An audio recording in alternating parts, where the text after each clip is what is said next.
everyone. Welcome to the Occupation of Photography in Occupied Okinawa. I'm Annie Waldman, here live from New York City with the Japan Foundation New York's Japanese Studies team. Thank you so much for joining us this Friday evening. Tonight's lecture is part of Illuminating Japanese Studies, lecture series with former Japan Foundation Fellows. Since the fellowship program began in 1972, there have been more than 1,000 American Fellowship recipients. From pre-modern history to pop culture and everything in between, this lecture series will illuminate what exactly Japanese studies can teach us, not only about Japan, but about the world.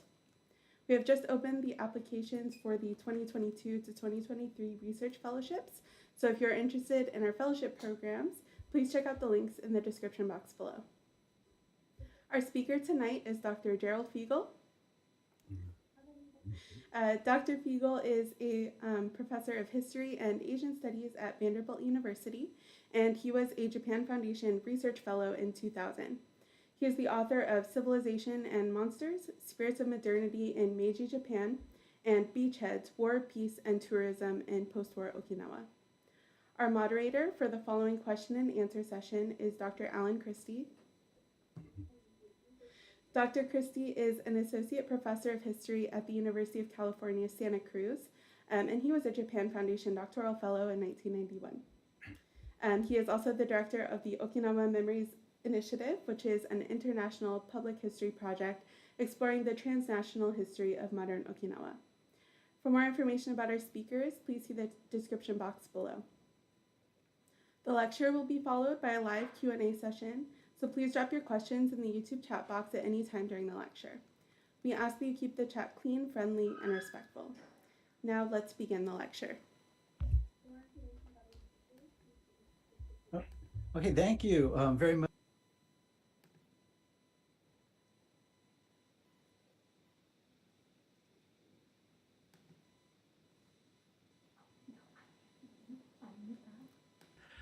For making all the arrangements.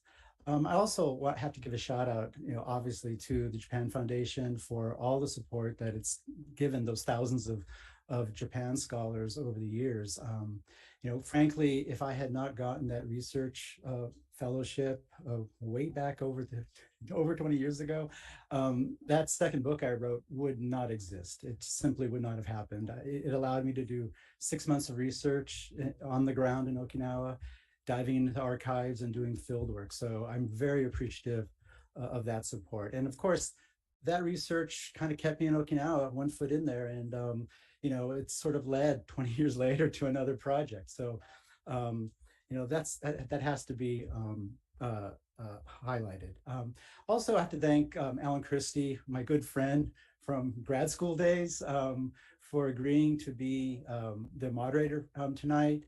I think he knows far more about Okinawa than I do. He's a tireless scholar, teacher, and provost. And he's taken students to Okinawa, working with, among other things, photographs, from the same period that I will be talking about. So thank you all, and thank you for the audience who have decided to spend their Friday afternoon, or if you're somewhere else, maybe your Saturday morning on Zoom. Okay, so I think I'll just gonna jump right in, and I'm going to share my screen here. We all should be experts at sharing screens now, I guess, but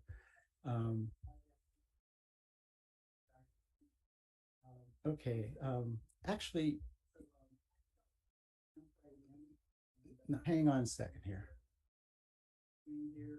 I'm going to stop that, and I'm getting feedback that I don't like from the live feed. Sorry about this. I'm going to shut that off. There we go. Let's try that again.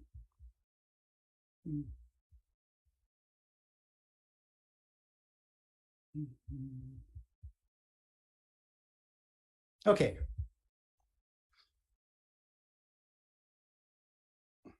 You all see that?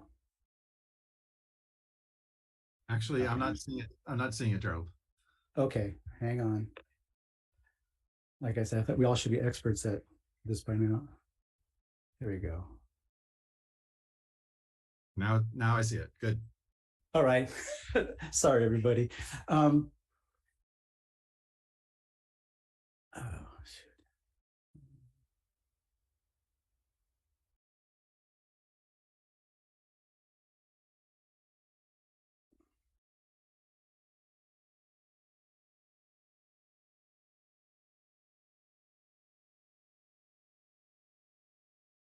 Okay, there we go. All right, there'll be no more flow-ups. Okay, the title of this talk appears very similar to the talk that I gave last May, The Business of Photography in Occupied Okinawa.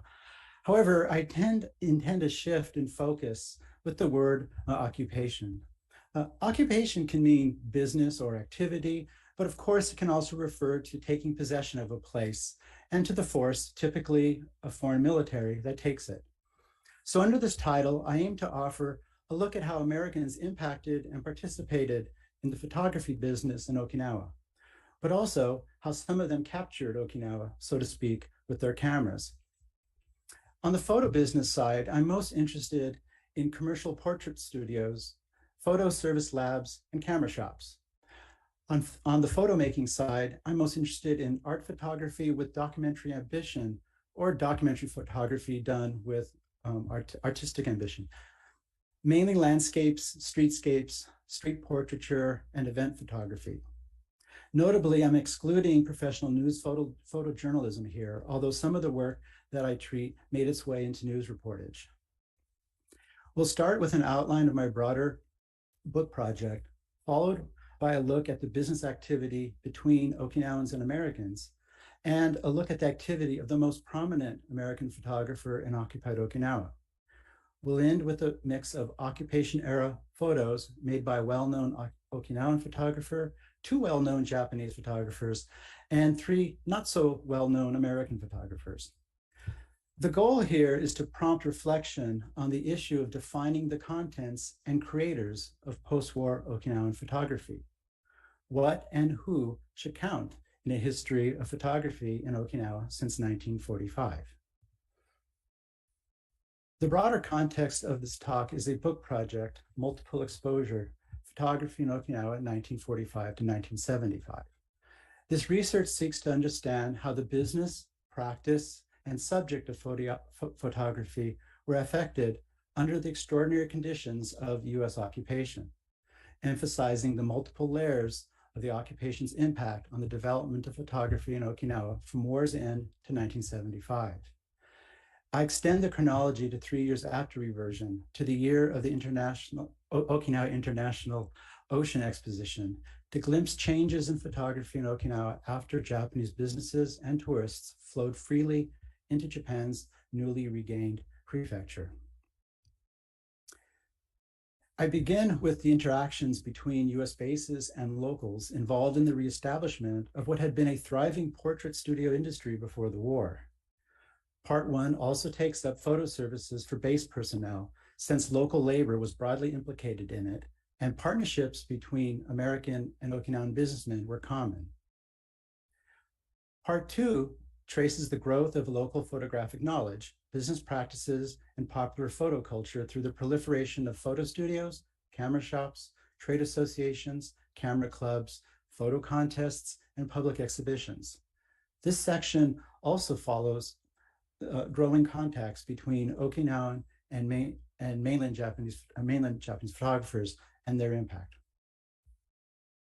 The study ends with an examination of Okinawa as photographic subject from the viewpoints of Okinawan, Japanese, and American photographers.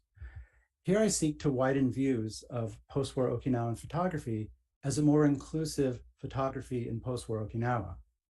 Much has been written on prominent Okinawan and Japanese photographers of Okinawa. My contribution to this literature is the inclusion of not so prominent Americans who sojourned there and took photos that often overlapped in content, if not perspective, with the work of canonical photographers of Okinawa. Our main topic for today, American photographic occupations in occupied Okinawa, derives from parts 1 and 3. We'll begin among the ruins of the Battle of Okinawa. On a bright early fall day in 1945, just months after horrific fighting had ceased on the island of Okinawa, 29-year-old Nakamura Ryoe found himself traversing his devastated homeland with a US military-issue speed graphic camera. Employed as a cameraman by the information section of the US military headquarters, he was assigned to photograph war damage for the documentation of the battle. A driver took him to sites where the battle left its deadly marks, and he photographed them. Many of the iconic images of the island's broken buildings and battle-scarred landscape are his work, although they circulated without attribution. They were information section property. This photograph of the wrecked torii at Namanue Shrine could very well be one of Nakamura's. Years later, Nakamura recalled feeling conflicted over having access to such fine photographic gear issued to him by the former enemy to do its bidding. Being in the information section, I always carried around a speed graphic camera with an authorization armband on and felt weird about that. But the benefits of such access for the resuscitation of the local photography business would prove invaluable. Nakamura provided fellow commercial photographers a vital link to photographic resources, film, printing paper, processing chemicals that were hard to come by during the early post-war years when possession of photographic gear by Okinawans was monitored and goods from Japan limited. Studio owner Sonora Minoru confirmed that Mr. Nakamura took advantage of his military connections and got a hold of fresh photographic materials, which was a great help to us. Nowhere in Japan, which by the 1960s would become a major global player in photography gear and photo culture, were American photography products so dominant as in occupied Okinawa. As acclaimed Okinawan photographer and camera shop owner Yamada Minoru related in a 2002 interview, when it came to film, it was usually Kodak, pawned black market stuff from the PX. Canisters of aerial film came flowing from the Koza black market. We'd get it and cut it in the darkroom. We'd eyeball 20 and 36 frame lengths, cut it appropriately, and then sell it. That's because back then, it wasn't yet officially importable. Pawned military PX goods circulated from Koza area pawn shops at cheap prices. This included cameras that were all Japan made. Occasionally, there were also American-made cameras. In other words, put it in a pawn shop and it flows through the market. That was the business we stressed back then, rather than stuff coming directly from the mainland. There were still guys who would walk around carrying stuff to sell. There were a few sellers who'd buy pawn gear from Koza pawnbrokers and go sell it in Naha. That's how it was in the early days of the Okinawa camera business. Both Nakamura and Yamada relate the precariousness and perseverance behind the revitalization of the photography business in early post-war Okinawa. Both point to connections this revitalization had with the US military.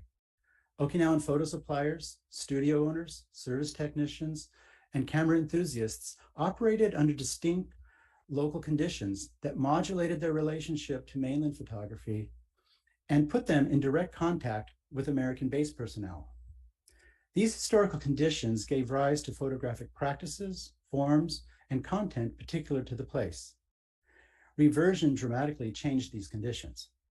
This historical situation fascinates me, not only because of its peculiar nature, but also because of photography's complex production process and the impact, personal, social, cultural, political, that photographic images can carry. The usual final product of film photography, a print enlargement from a film negative, requires not only specialized equipment that was scarce among civilians in occupied Okinawa, it also requires the cultivation and coordination of skilled technicians. Commercial photographers do not typically conduct by themselves all aspects of so-called DPE, development, printing, enlargement, although they typically learned how to. With a dearth of readily available gear and facilities, the pioneers who reestablished the photography business in early post-war Okinawa relied on US bases to get started. Scores of locals who got into the business were first employed and trained in photo studios and processing labs that primarily served the needs of UQ Command and base personnel.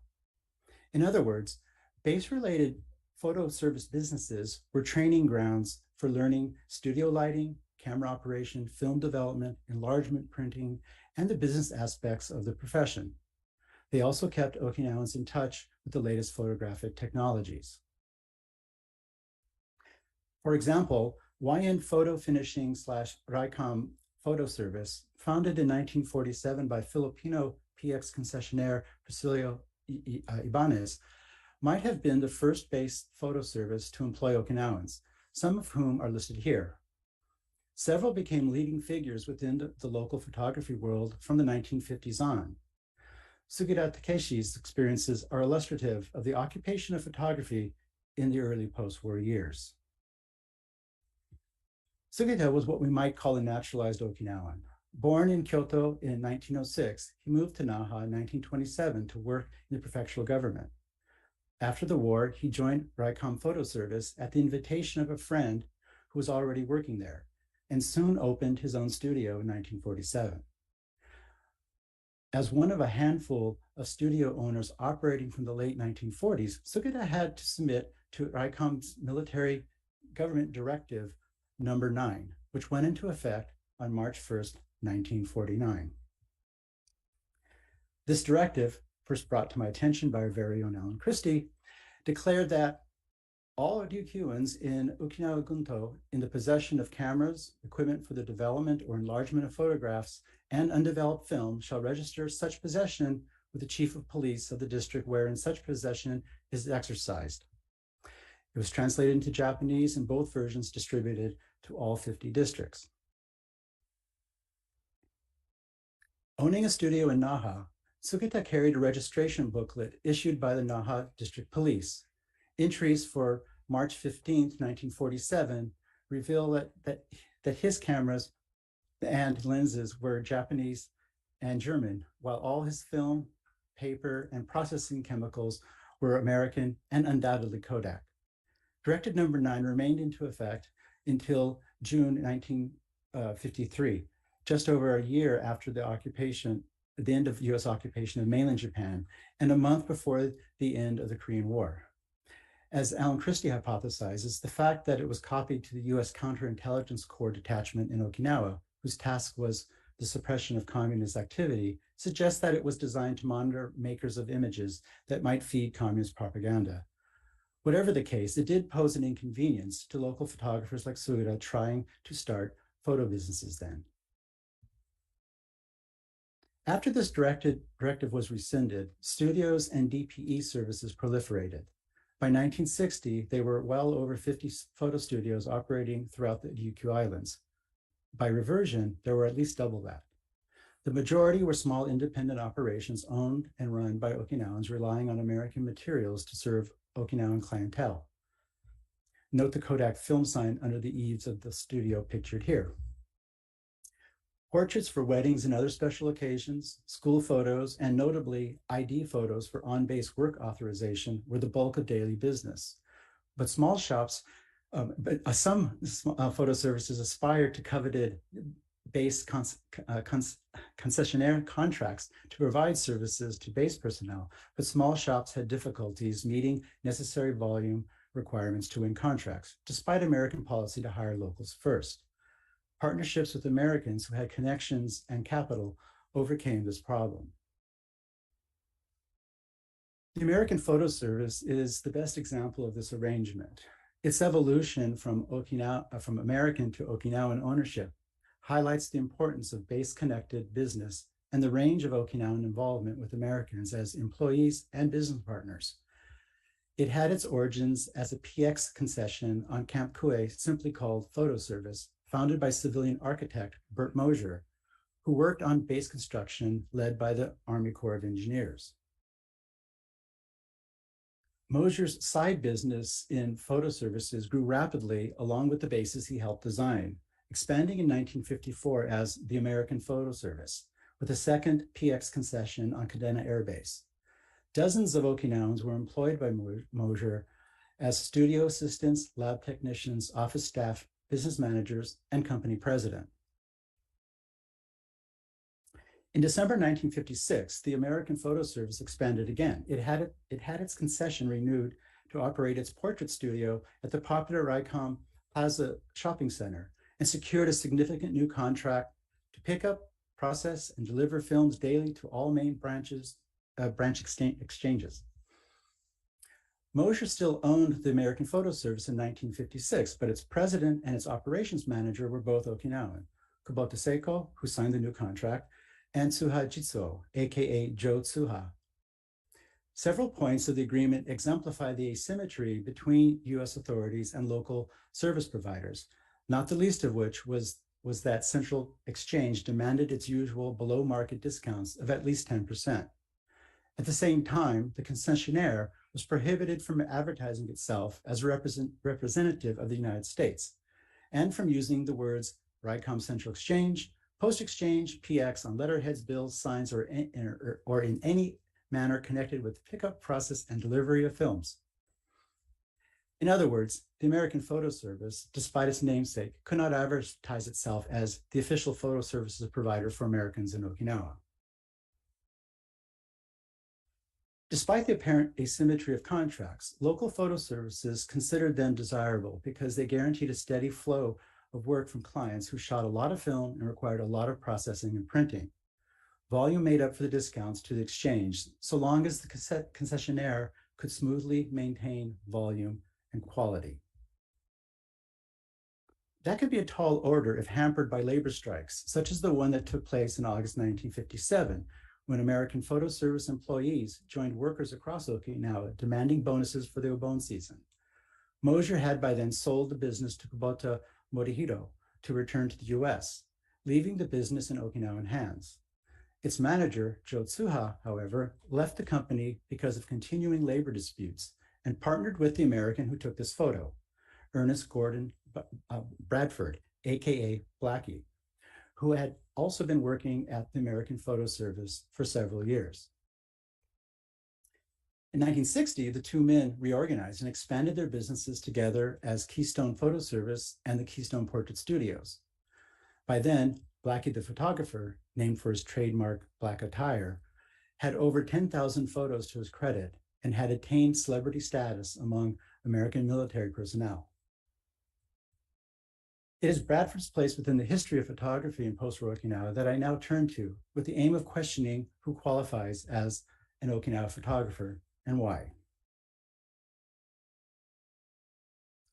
As the profile on him in the October 1959 issue of This Month on Okinawa begins, as well known as the High Commissioner is, if you asked who is the best known man on Okinawa, chances are the answer would be Blackie the photographer.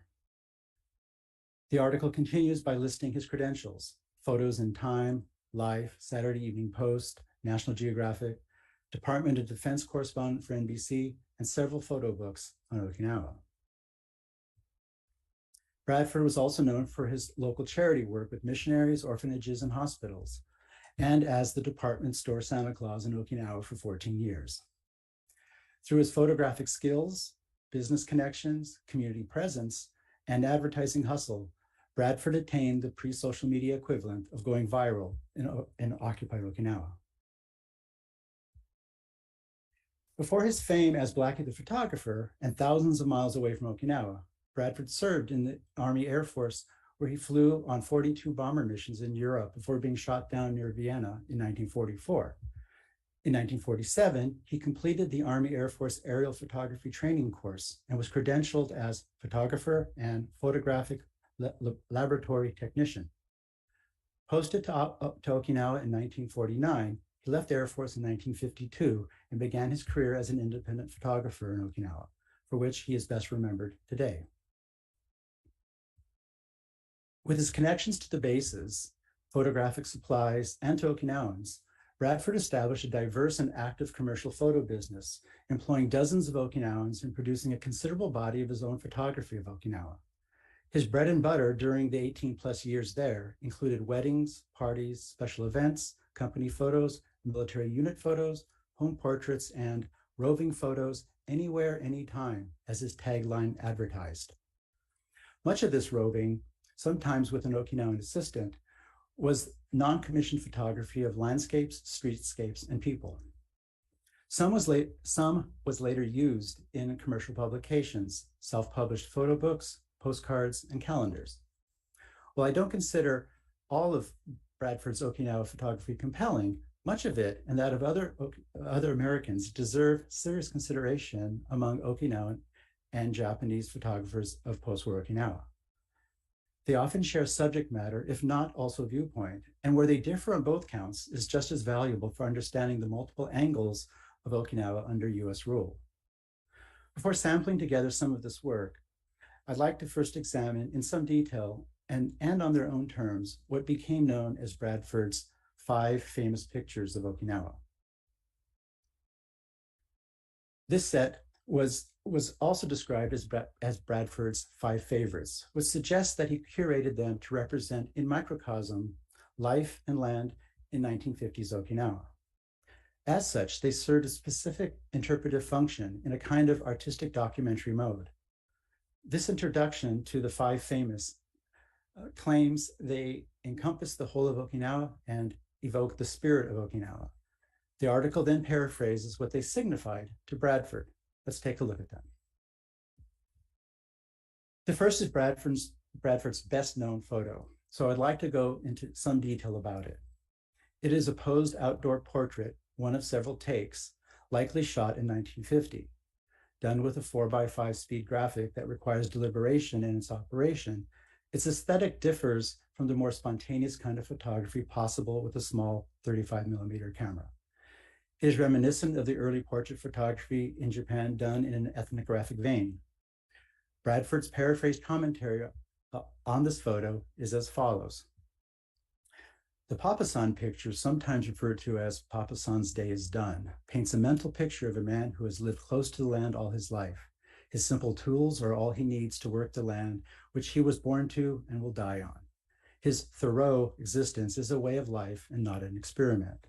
He has just completed a day of hard work on his farm.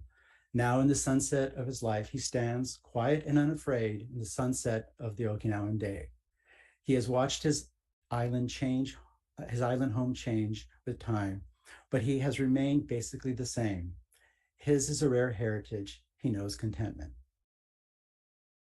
For Bradford, the image represents rootedness and amid a typhoon of changes and evokes a stoic heroism that the low-angle shot reinforces, elevating the stature of a physically small man.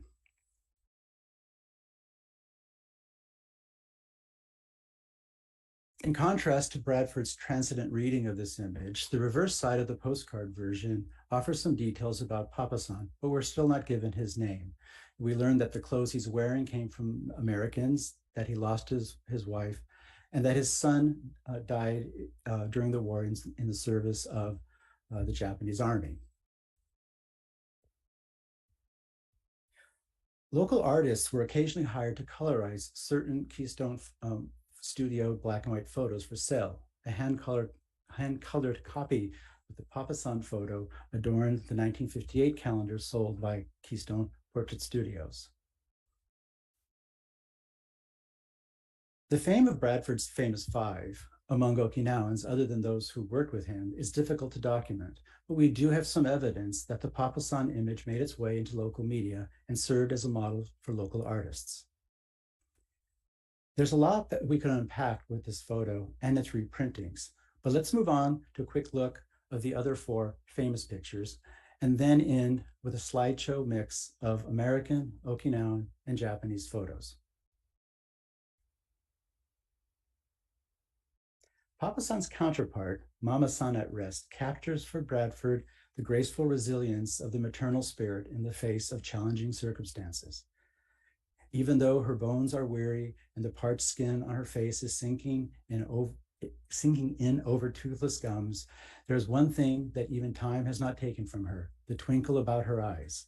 She's probably the mother of many and the grandmother of more, and like a proud parent anywhere, she may be watching her children's children laughing happily as they grow up to a better life. Her heritage is a laudable one. Her heritage is motherhood. The third in the series, Home in Okinawa, is described by Bradford in similar terms. The house could be the home of Mama-san and Papa-san, and appropriately so, for they are all old, withered, and time-worn, but still durable. The home also has a heritage, a nostalgic link with the past. The fourth photo, Land and Sea, widens the perspective from the iconic traditional home to evoke the cultivation of the soil in rice paddies, the collection of wood in the hills, and the harvesting of fish from the sea. The scene could denote the gifts of nature to man. Papasan's sweet potato fields might be more iconic in Okinawa than rice paddies, but it all comes together neatly in a beautifully executed landscape photograph. The series ends with Boy, Son, and the Baby. For Bradford, it stands for the future hope of the Ryukyus, shouldering the next generation through a transition from old to new, negotiating between two cultures and overcoming obstacles with grit, determination, and teamwork. Such portrayals of youths as foundation for the future were common within and beyond Bradford's work, while photos of infants on backs constitute an entire subgenre from this period among American, Okinawan, and Japanese photographers. The cropped and uncropped versions of one such photo attest to the care that Bradford took composing his street portraits, reminding us of the artifice of photographs that comes from the choice of site, subject, framing, lighting, composition, and in this case, the use of an assistant to catch the attention of a drowsy baby. The speed graphic Bradford used, silhouetted in the lower left shadow, circumscribed the kind of photos he was prone to take. Generally speaking, his photos tended to be more deliberate and composed, less snapshotty than those done by his contemporaries who used 35mm cameras, like the one slung around the neck of this GI.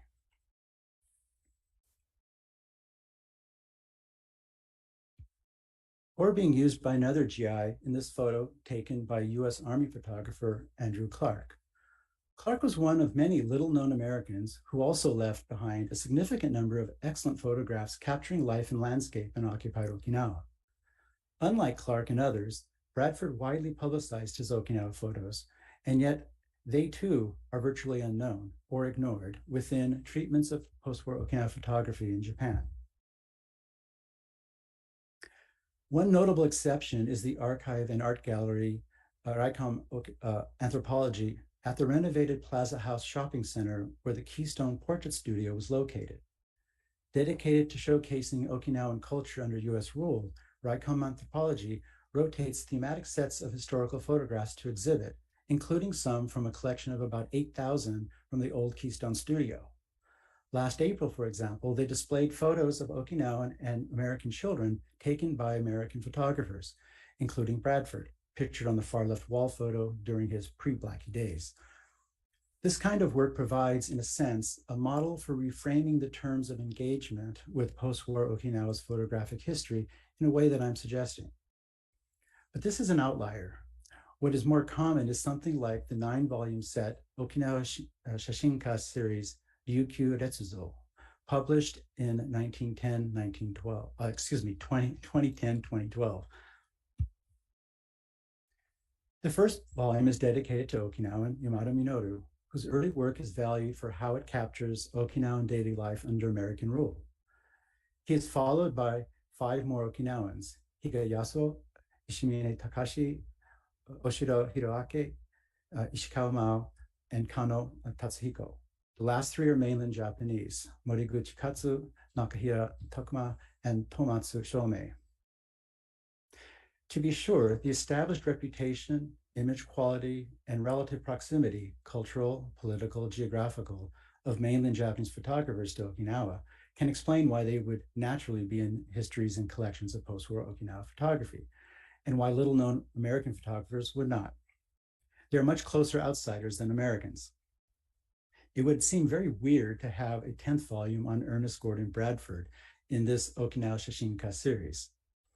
But such explanations for inclusion and exclusion beg the question, who and what defines an Okinawa Shashinka if being Okinawan isn't a determining factor? Even just a cursory glance at some of the photos from the Okinawa Shashinka series, together with some of those by Bradford and other Americans, reveals that there's a conversation to be had around this question. So let's end with a quick spin through a sample of pre-reversion photos from Okinawan, Japanese, and American photographers to perhaps start that conversation. Only 3 volumes from this series contain pre-reversion photos. Yamada Minoru, Moriguchi Katsu, who worked as a reporter for the Tokyo office of the Ryukyu Shimpo newspaper from 1958 to 1963, and then he worked as an Okinawa specialist for Nihon Terebi from 1964 to 1974. And finally, Tomatsu Shomei, whom Yamada hosted on his first trip to Okinawa in 1969, while on assignment for Asahi Graph to photograph US bases. Joining samples from Tomatsu, Moriguchi, and Yamada are samples from Bradford, Andrew Clark, and Marie Sabert, a civilian employee of oil pipeline and storage company Lanaco from 1952 and 1955, and they were based near Ishikawa in Okinawa.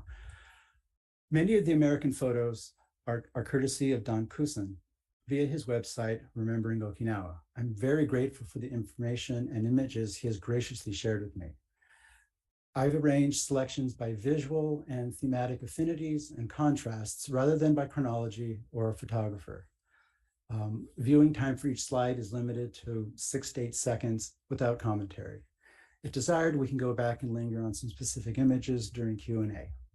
Note that some of the reproductions are compromised by the physical condition of original sources.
I end with Yamada's shot of High Commissioner Caraway for two reasons. First, to point out another way Americans participated in and influenced post-war Okinawa photography as subjects. They figure conspicuously in photos by many well-known Okinawan and mainland photographers. Second, to note that this was one of only a few photos Yamada published depicting Americans or US bases. Younger politically engaged photographers took him to task for this conspicuous absence in his work. Yamada's response was that he did take photos of US bases and personnel, but didn't publish them because his camera shop clientele was majority American and he didn't want to risk upsetting relations. His was a prudent choice, one that is understandable when worried about one's livelihood. I might be less prudent in choosing to count American photos of Okinawa alongside canonical works such as that of Yamada, Moriguchi, and Tomatsu, but I actually would like to imagine that Yamada would have taken a secret pride in knowing that some of the photos by American GIs might have been taken with a camera he sold to them. Not including the Okinawa photography by Americans within studies of post-war Okinawa photography is unsurprising. So what's the issue? I think there are at least two. First, the American work goes beyond superficial tourist snapshots. Not all of it is good, but it includes serious efforts at artistic documentary photography by people who spent extended time in Okinawa, who displayed curiosity about the place and people, and who produced some engaging images that range from exoticizing to empathetic. The same could be said of photos by Japanese and Okinawans. I think there is value in recognizing such work as intrinsic to the photographic history of post-war Okinawa, given the abiding American presence there. The second issue is that including prominent mainland Japanese photographers as Okinawa Shashinka, in light of the ambiguous historical relations between Okinawa and mainland Japan, and the common practice of defining distinct cultural identities between them, raises the question of the nature of the outsideness of the outsiders, of the non-natives, looking at and photographing Okinawa. It's with these issues in mind that I hope to make the case for a more inclusive vision of what counts in the history of photography in Okinawa since 1945. Thank you.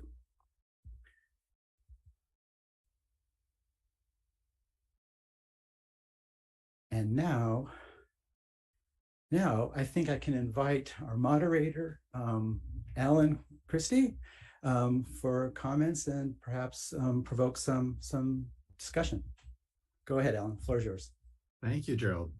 You can hear me all right? This is the question we always have to ask in Zoom world. You wouldn't ask that in a classroom unless people are far in the back. But anyway, thank you. That was great. It's fascinating stuff, and I think you're asking some really useful questions about photography in Okinawa. Other versions of which I've seen coming at the work that I do as well in many ways. So I want to start off by saying one of the things that I love about this talk is precisely the concrete detail of how photography happened in post-war Okinawa in a variety of moments. You know, what was the work like? What was the business like? There's a way in which I think this is one of the things that history does that's so important, which is to not take for granted what some of these details might actually reveal to us. And so, going in and finding out a lot of this information about these different photographic services, who was working there, who owned the business, the concessionaire stuff is all absolutely crucial and fascinating.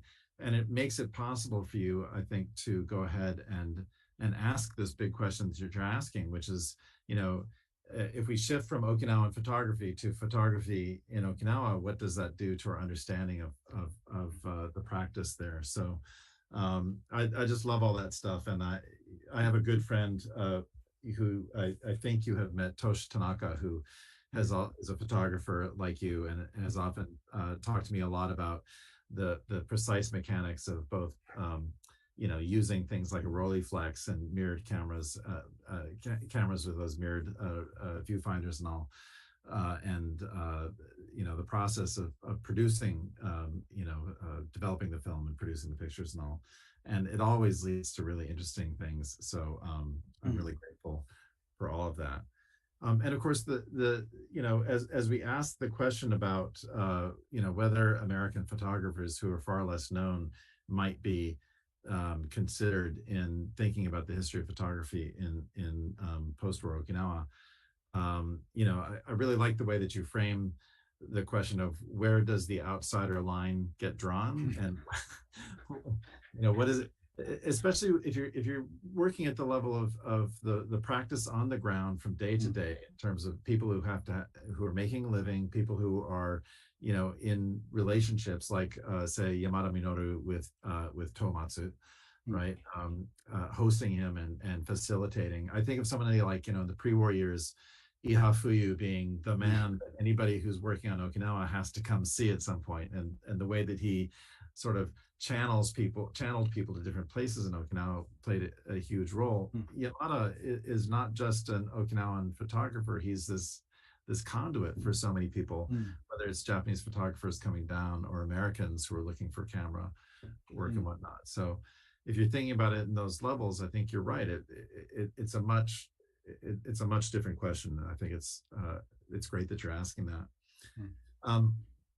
I think that the other thing that historians will do, of course, is talk about the context in which these details are happening. And I think it comes up a couple times here, but it might be worth talking more explicitly about that Cold War, the Cold War context, right? For example, that that directive that you referred to earlier, the military that you found and passed to me. Let me give credit when credit's due. But more credit, my students found it, and I had a student who'd gone to the National Archives and scanned a whole bunch of documents, and that was one of them. My students were going through them. They said, "Hey, Alan, check this one out," and I said, "Gerald, check this one out because it's really interesting."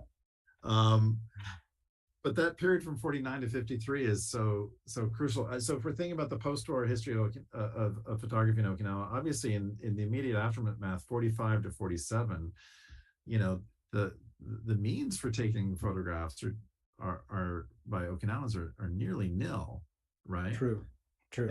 Except, of course, I love your example of Nakamura Ryoe. So do you know anything more about how Nakamura was employed by the Americans to take these photos? No, I've been trying to track down more about him, and he's all I know about his pre-war history. He worked in a very successful studio in Naha, and he ended up being like the head technician before the war. And then that whole area was in the October 44 bombings, it was all wiped out. And how the information section of the military found out about him, how did they, that I do not know. I have to confess. How did you make that connection? It's possible they advertised for people with talent and skills, that wasn't uncommon, and maybe he just responded to an ad. It sounds. I have no hard evidence yet, but right. I've looked, and unfortunately, many of these men from that period who might know have passed away, and some of them relatively recently. Unfortunately, I missed out on a few of them. Right. So yeah. Right. Well, as you say, he's working for information section, and could you say a little bit more about what you think information section's varieties of responsibilities were? I mean, some of it you can imagine is publicity, right?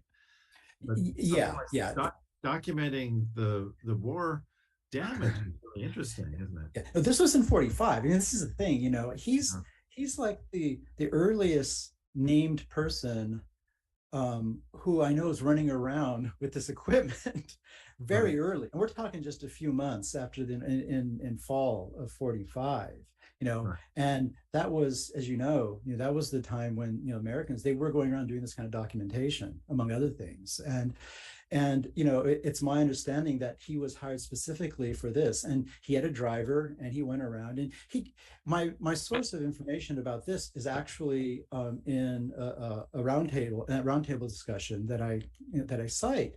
he's sitting around with a few other guys, and they're telling these stories from back in the day. Mhm. And Mhm. he goes on a little bit more detail, but I cut it a little bit short. But there's more to be found out there, I think. And the way he says that, he really felt kind of weird. He felt privileged, but he felt really kind of weird. He says, I was weirded out. I get to go around with this cool stuff and cool equipment, but I'm with, I'm with the former enemy, of just a few months ago, And everybody else is in a camp. and everybody else is in a camp, Yeah. and then his photo friends, they love the conduit that he provides. So you're right. I mean, for that, in that immediate period, like 45, 46, even like probably in 47, it's hard to get stuff, to rebuild what was wiped out. Right. And then, so there's heavy leaning on the US for that. Yeah. Right. And then, so, I mean, there's all kinds, for myself, I mean, I'm not working on a photography book like you are. I'm working in a project in which we're using photographs by a particular American serviceman who had been there for just 1 year in the last year of the Korean War. I'm not a specialist in photography per se, but trying to see what we can use those photos to learn about that period and the aftermath in some ways. But I've been trying to piece together, when can we really be, how can we narrate the sort of opening up of possibilities for photography in Postwar Okinawa, because it's directed in 49, right? Feels chilling. It feels chilling, and and it's lifted approximately when the end of occupation of mainland, right? Right. And there was, this is another thing that I need to chart more closely, and this is what one section, the third, like the part 2, which is the least researched right now, and that's why I drew from 1 and 3, right? I mean, there's some stuff that's research there, but specifically, it's there are increasing connections between mainland and Okinawans after 52. It's restricted, it's limited. There's passports involved, there's permissions. There's one very interesting a trip that a bunch of these commercial photographers take in 1962, I believe.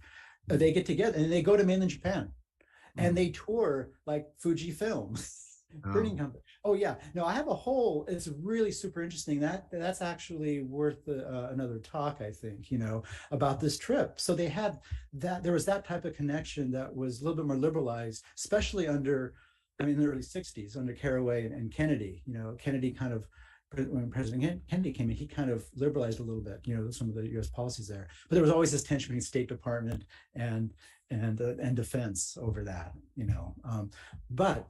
And that, like I said, I have to do more research in that direction, because I think it's super interesting, about how is that contact shifting things for local photographers, and not just businessmen, not the commercial photographer, but even just what you're taking photos of.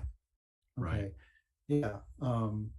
This might be actually an opportunity to get in a part that I cut out of the talk, and that is, Yamada, during the 50s, I mean, this is a generalization, but again, generally speaking, the local photographers, they were just trying to get their hands on stuff and how to use it, how to take good pictures, how to develop it, how to compose things. And they get really kind of, in Yamada's opinion, later in the 50s, that they get kind of hung up on the technical aspects.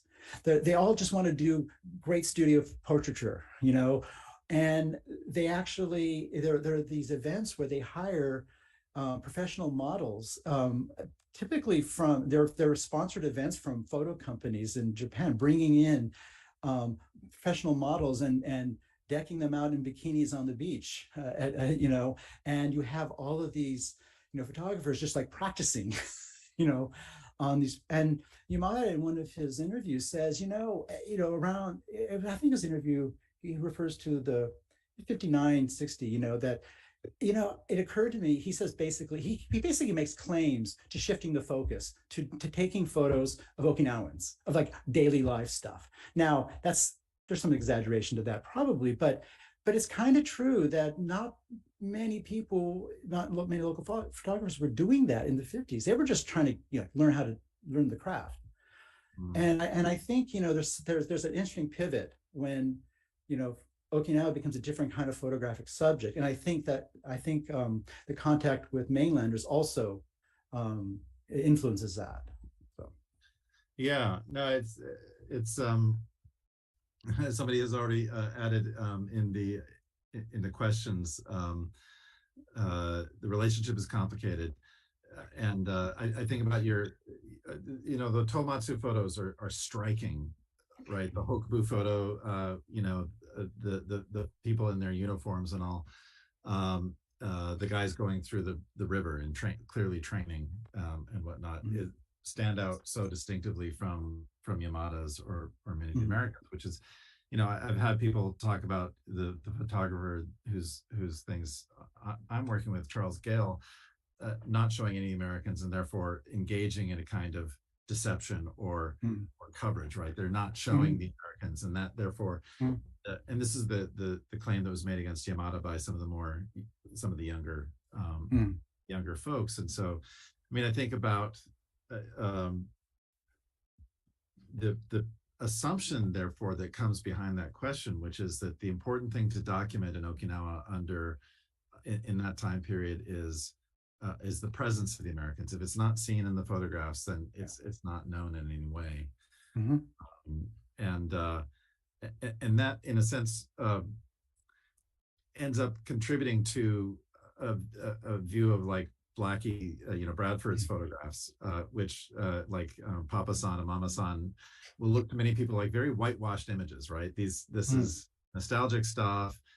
It doesn't actually, I mean, Papa-san's clothing clearly comes from American uniforms, right? If I may, there's an interesting story behind that. In the other takes of that photo, before the one that was used in the reprinting, he didn't have the pants on underneath.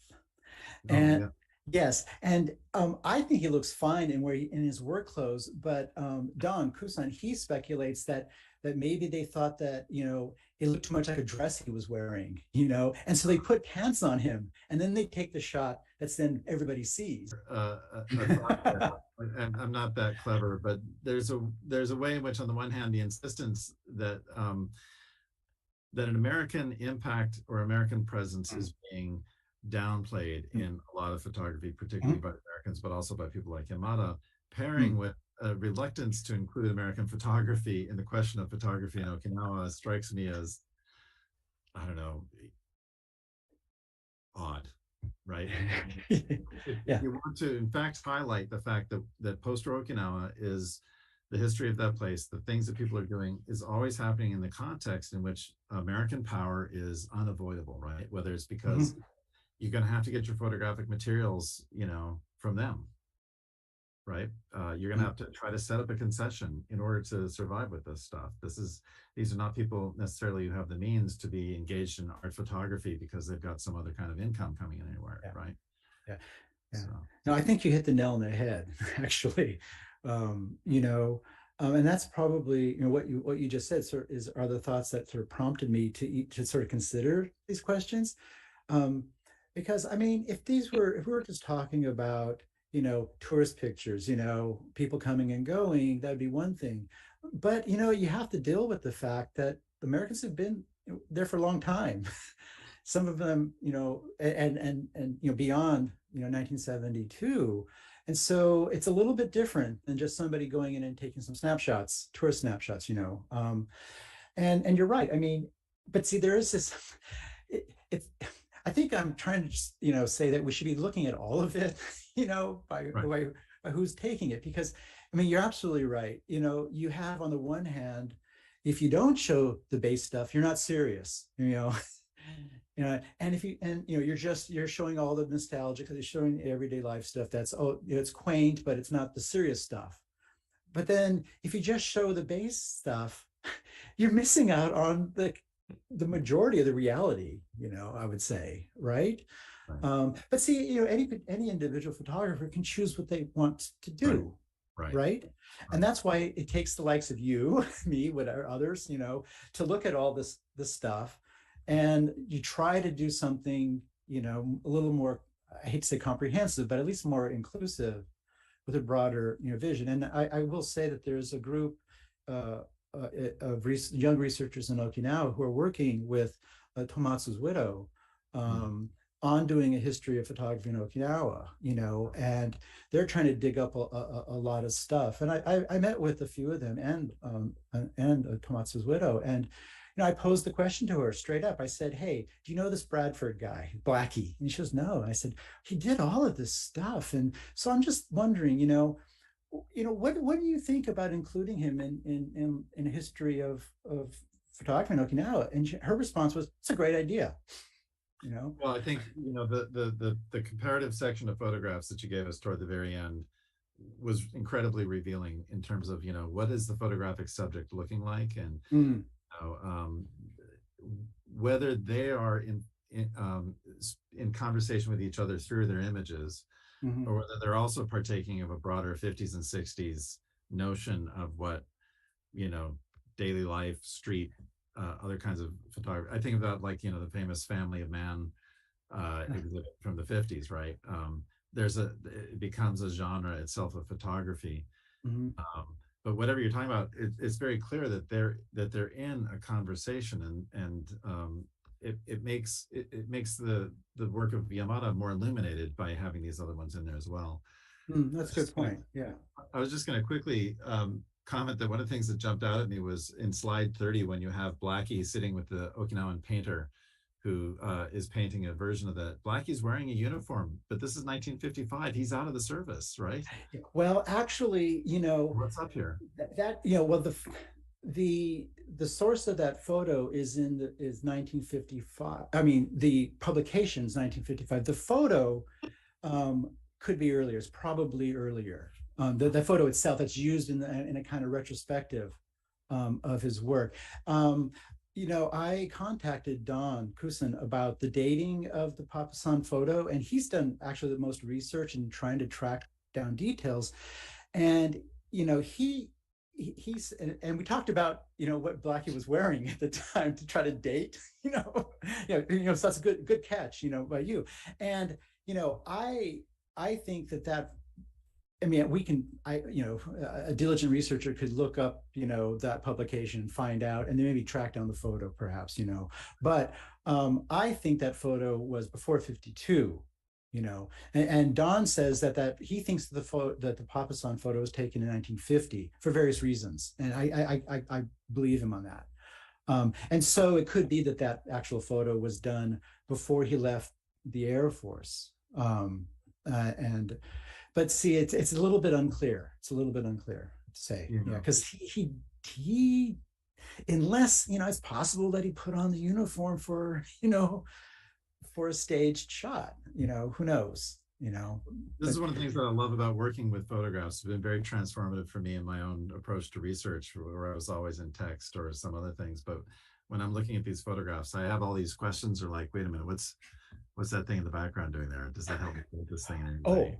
Oh no, you should be doing that, And there was a one of the questions that came through. I don't know if it came through the chat or whatever, but there was a question about, just a general question, kind of what I was trying to suggest with the comparative slideshow at the end, is that what is the different perspective, from say an Okinawan photographer, a mainland photographer, an American photographer on the same subject, and there's probably enough same or similar subjects that you can actually get in there and analyze. Now, I've done a little bit of that. I didn't want to go into much depth here, but I think it's useful to point out that there's several ways that one can talk about perspective. I mean, there's like just the choice of subject.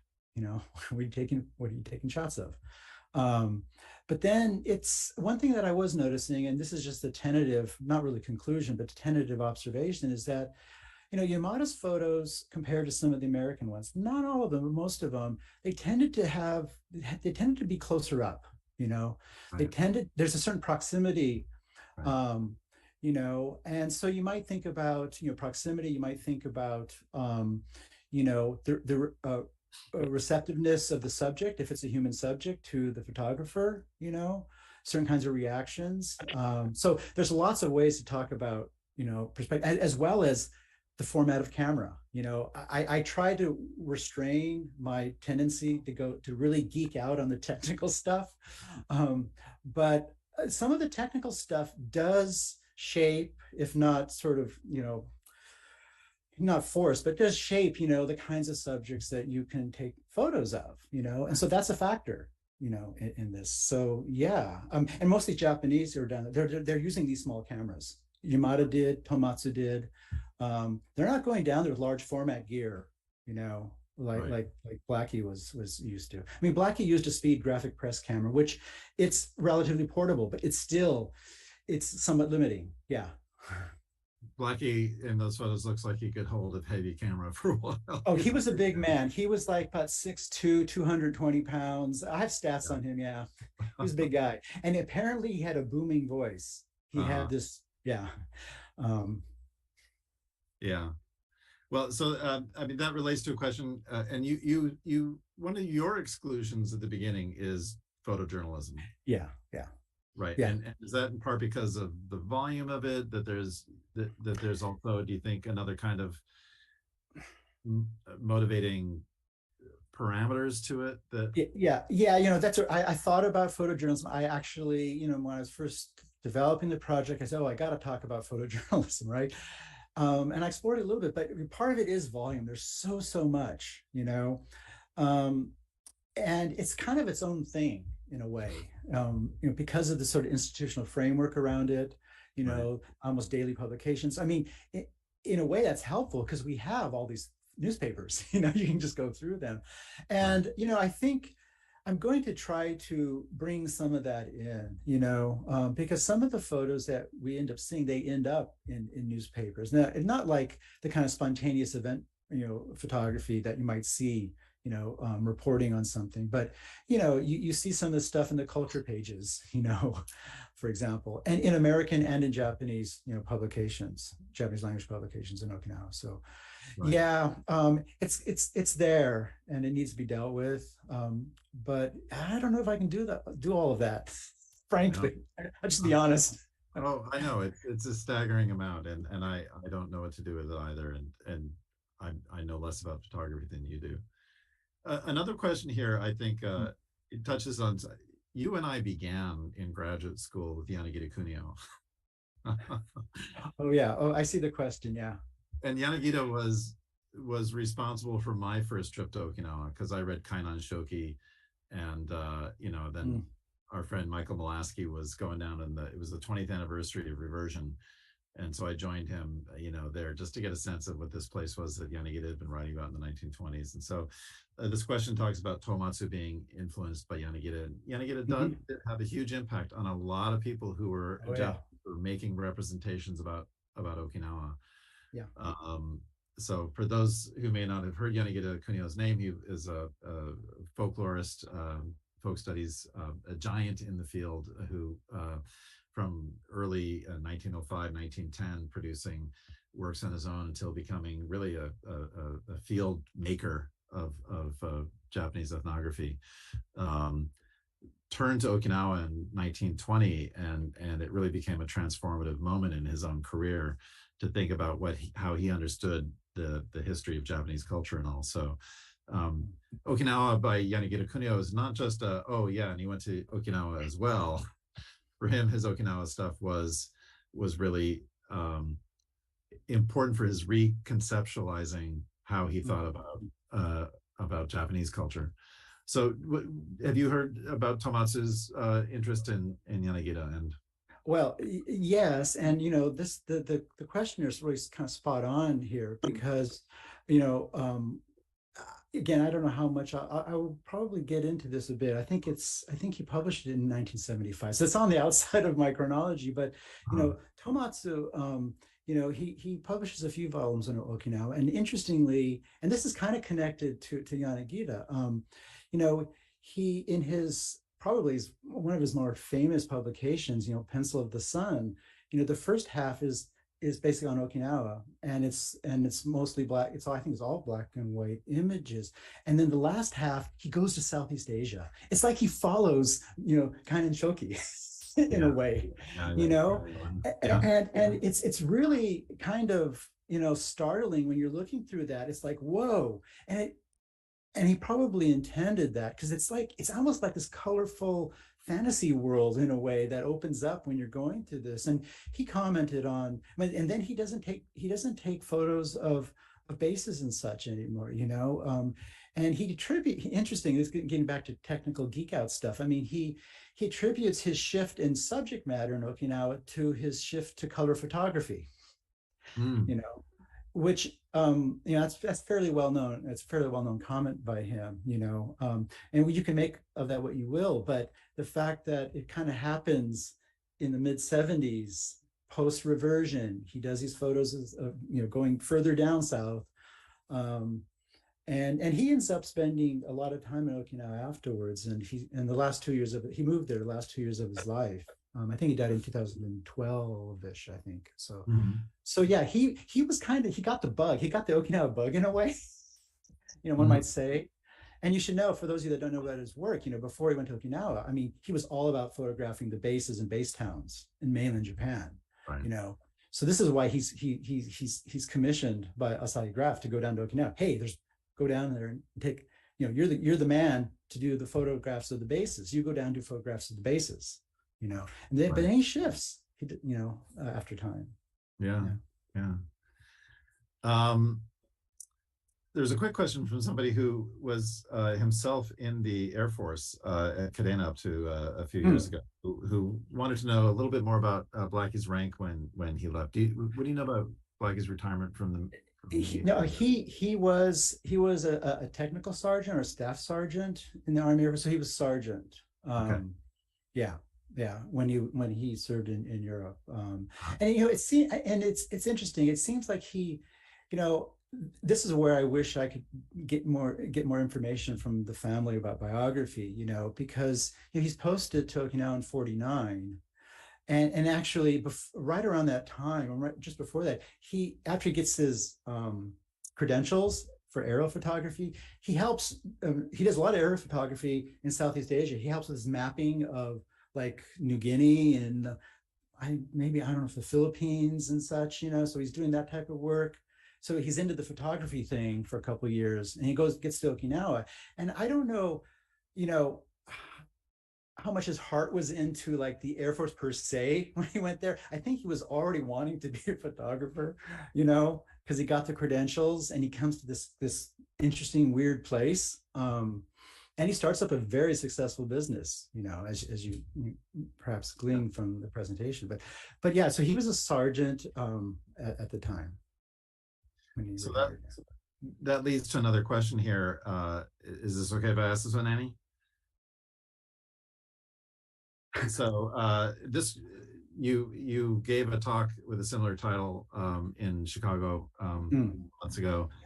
And a question arises from that in this, which is, what makes the photography business a good case study for reversion politics, reversion policies and economics in Okinawa?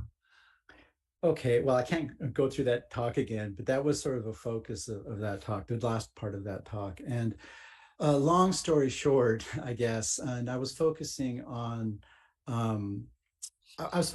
a case that happened just before reversion. It was 1970. There was an advertisement by Central Exchange for a concessionaire contract to provide, a large volume of services. It was a very lucrative contract, it seems, and there was, local photographers, wanted to get in on this.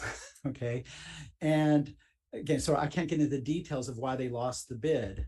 But interestingly, it was a mainland company that had worked with bases in mainland Japan got the bid. And it's a very interesting and complicated story of how that happened. And there was a big investigation because the local photographers headed by Yamada, he spearheaded the complaint. They write a formal complaint to USCAR and say, what the hell?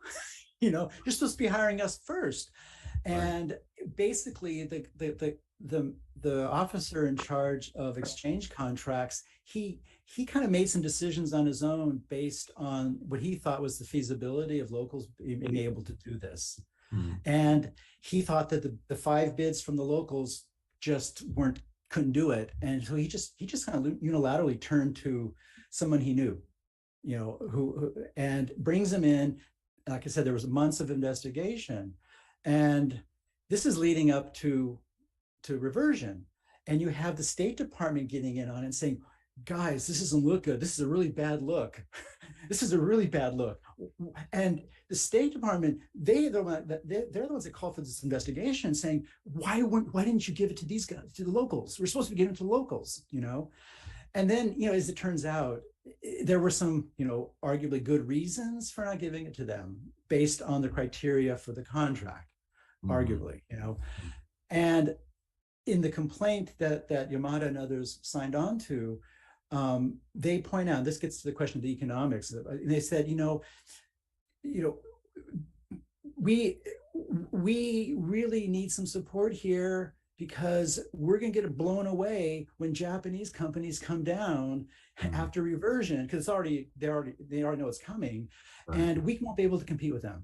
We won't have the same kind of tariff protections, and you'll have Japanese manufacturers of cameras and such, being able to deal in volume in department stores. They actually say they'll set up, and they set up, in department stores, and a lot of the camera shops start to fade. The studios don't. There's an interesting story there. They get more business in a certain sense from tourists and such, but Yamada is a camera shop owner, and some others that were really fearful of this. So there is an interesting politics and economics with the reversion. They were protected, and they actually lobbied for like a transition period so that it wouldn't be a sudden blow from Japanese mainland competition. So that they're and they didn't get it. They didn't get the transition period. End of story. Yeah. Wow. No, I think that is it's illustrative of the ambivalence around reversion. By the time reversion is being chosen, there's being decided that there's political ambivalence that is arising, but the economic ambivalence is also. It's a fascinating period for all of us. It's very complicated, and the politics and economics, they're very conflicted. Most of them, they like the idea of reversion, from very early on. I mean, I have photos of event photography where you have Okinawans holding up their signs, we are Japanese. This is 1960, we are Japanese. We want revert back. But when it comes to the nitty-gritty for these businessmen, they're like, oh darn, do we really want this? Right. We're going to get wiped out. Right. Economically. Yeah. Great. Annie, did you want to jump back in? All right, thank you both so much. And thank you, Dr. Christy, for taking some of those questions from the YouTube chat. If I could just add one more question for Dr. Figal. You mentioned how some of the research that you did for your first book about Okinawa, Beachheads, War, Peace, and Tourism in Postwar Okinawa was done during your Japan Foundation Research Fellowship. And since we just opened the applications for our fellowship programs for this year, and there may be some scholars in the audience who are interested in applying, I was wondering if you could just talk a little bit about your experience as a fellow and what role that may have played in your research trajectory. Well, I mean, the first thing that I'll say is that I regret not asking for a full year.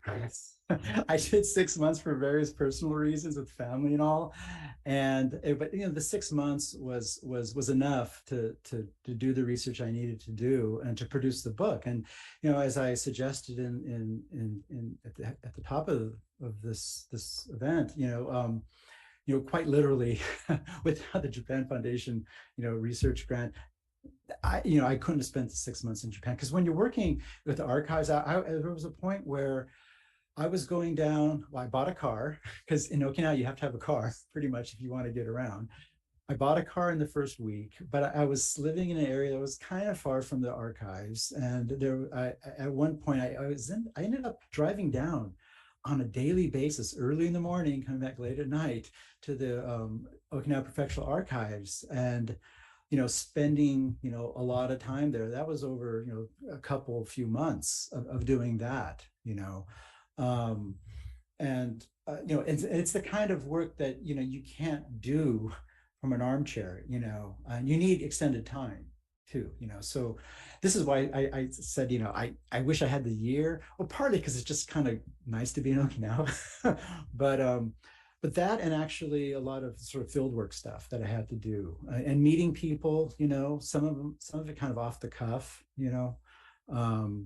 so yeah, I mean, the Japan Foundation, and the grant was, in a way, it was very enabling and liberating in a certain sense, I was able to do all that I needed to do.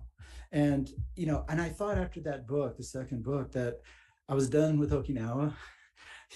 I started in other things, but they were kind of misguided. And then I have another project that I got involved with, but then for various reasons, here I am again.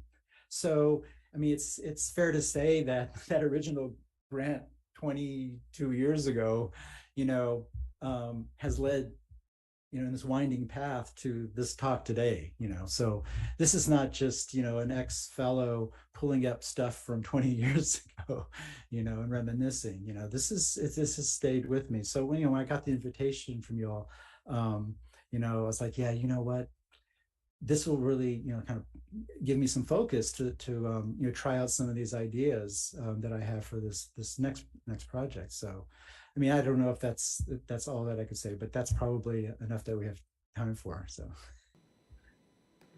yeah, thank you so much for sharing that. So that is all the time that we have for tonight. Thank you all so much for joining. And if you are a PhD student or scholar interested in traveling to Japan for research, I hope you will follow the links below to learn more about the Japanese Studies Fellowship programs. And you can also watch interviews with more of our former fellows right here on our YouTube page. And thank you all for joining us today, and stay tuned for more lectures. Thank you. Thank you, Gerald.